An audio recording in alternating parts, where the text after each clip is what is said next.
Nobel da Paz vai para Al Gore. O ex-vice-presidente dos Estados Unidos dividiu o prêmio esta manhã com o painel intergovernamental de mudanças climáticas das Nações Unidas. Eles trabalham no combate ao aquecimento global. Al Gore disse que vai doar metade do prêmio de $1,5 milhão para a Aliança para a Proteção Climática.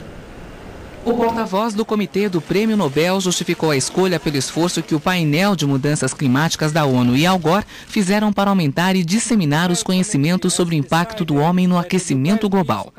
Ele destacou também o papel importante que eles têm em mostrar o que ainda pode ser feito para mudar esta realidade. Al Gore, que foi candidato à presidência dos Estados Unidos em 2000, ficou conhecido como ativista ambiental com o filme Uma Verdade Inconveniente. O mega evento Live Earth, que levou artistas famosos a palcos do mundo todo em nome do meio ambiente, projetou a imagem de Al Gore em escala global.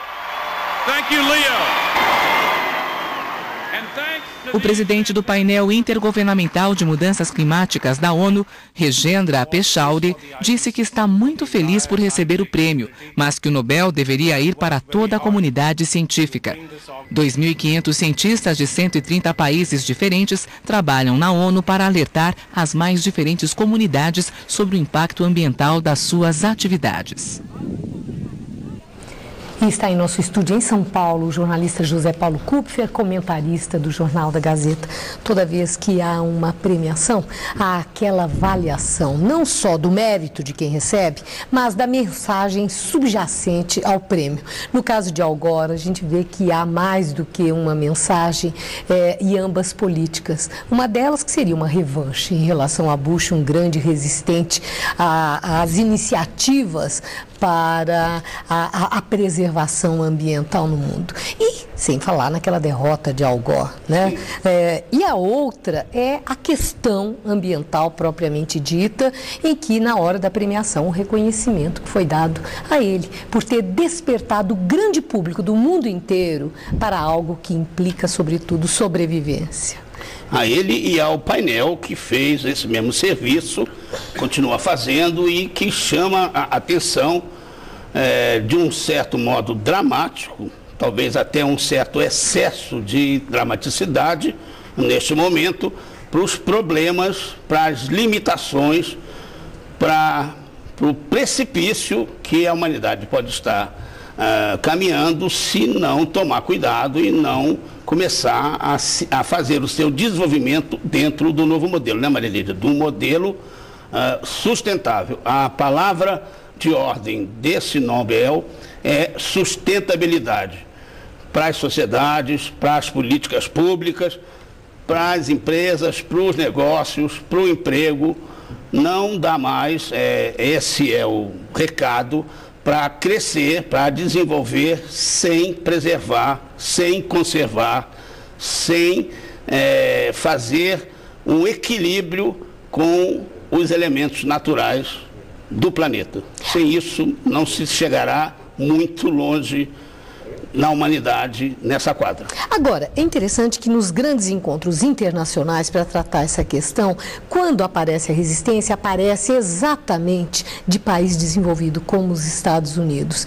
E a boa vontade é para aqueles que têm maior dificuldade. E agora, você até chamou atenção para mim, Zé Paulo, na hora da premiação, o presidente, exatamente, do IPCC, deixou claro que não cabe não ficar cobrando exatamente agora dos países emergentes, ou seja, dos pobres, que estão ainda resolvendo questões básicas, um empenho maior nesse sentido. Eles devem se aderir, mas cobrando a responsabilidade dos grandes. Porque toda a discussão hoje está empacada e no final as emissões de carbono continuam crescendo porque os países ricos, Maria Lídia, exigem que os países pobres, os emergentes, criem tetos também eles para as suas emissões.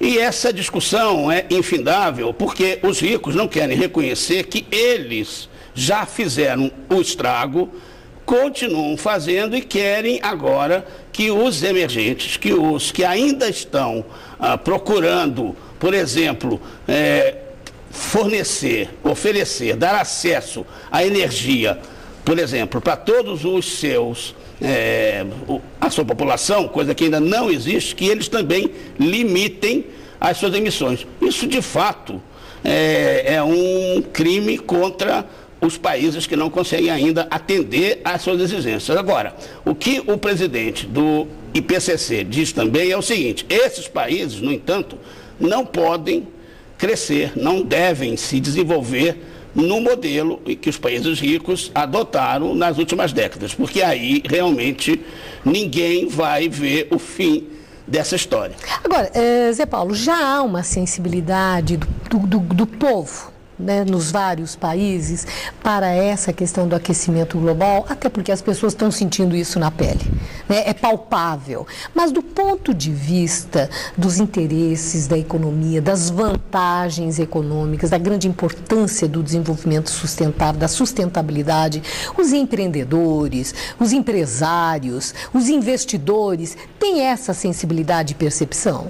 Olha, eles estão começando a ter, porque embora a produção sustentável, em geral, mas nem sempre já, em geral, ainda seja mais cara do que a produção vamos que vamos, né? Eles estão percebendo que há uma crescente preferência pelas empresas que tratam bem seus funcionários, que são responsáveis com o meio ambiente, que são socialmente preocupadas. Essas empresas estão agregando, como se diz, valores novos, estão tendo vantagens competitivas crescentes, ainda não são predominantes, mas crescentes no mercado de consumo entre os cidadãos consumidores. Ou seja, essa é uma tendência que o Prêmio Nobel captou e deu como mensagem. Crescentemente, ou as empresas e os empreendedores serão sustentáveis ou eles vão ficar para trás. Isso já é visível, não é ainda a regra, mas será, certamente. Obrigada, Zé Paulo. Boa noite.